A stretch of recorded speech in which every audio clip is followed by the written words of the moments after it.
والسؤال التالت هو ليه هرم منقورع مش على نفس الخط المستقيم بتاع الهرمين التانيين؟ يعني لو رسمت خط من مركز هرم خوفو لحد مركز هرم خفرع هتلاقي هرم منقورع مايل شويه ناحيه الشرق كانه محطوط غلط. وفي ناس قالت ان السبب جيولوجي وان الارض ما استحملتش البناء في الاتجاه ده، بس مفيش اي دليل علمي او جيولوجي بيثبت الكلام ده. والاسئله دي فضلت شاغله دماغه لسنين، وهو كمهندس حاسس ان التصميم ده مش عشوائي، وان الثلاث اهرامات اتحطوا مع بعض في خطه موحده، مش واحد بنى هرم وبعدين اللي بعده قرر يبني جنبه.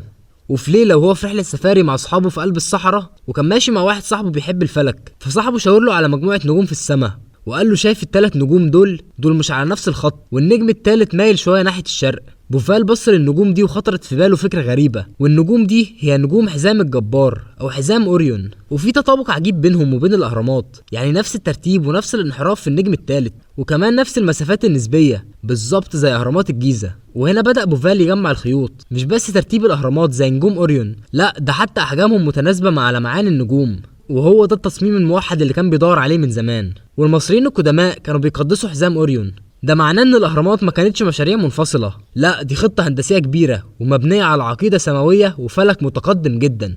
ومن اول يوم كانوا ناويين يبنوا 3 اهرامات في اماكنهم دي كجزء من مشروع موحد، والتصميم اتعمل مره واحده والتنفيذ هو اللي خد سنين. لكن ان كل ملك يجي يبني هرمه على مزاجه فده مش حقيقي.